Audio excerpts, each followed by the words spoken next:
যে কাজগুলো আমি নড়াইলের জন্য করেছি সেই তালিকাটা যদি আপনি ধরেন তাহলে শুধু একটা ইউনিভার্সিটি এখন বাকি আছে।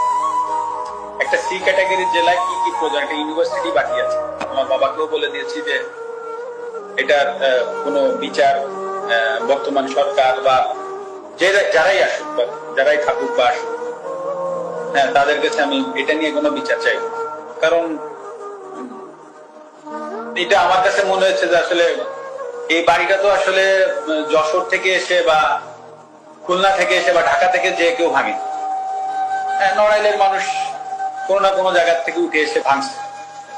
তো আসলে আমি নড়াইলের মানুষের বিরুদ্ধে আর বিচার চাইবো না। তো যেটা হয়ে গেছে তো ওটা আমি একসেপ্ট করে নিচ্ছি। হয়তো বা আমার কাছে আমি এভাবে একসেপ্ট করে নিচ্ছি হয়তো বা আমার কোনো ভুল ছিল, আমি কোনো ভুল করেছি, হয়তো বা তার জন্য ওনারা হয়তো বা এসে ওটা করেছে।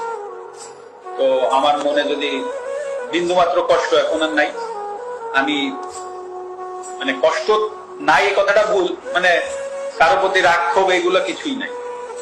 তো আমিও আশা করব নড়াইলবাসীর প্রতি যে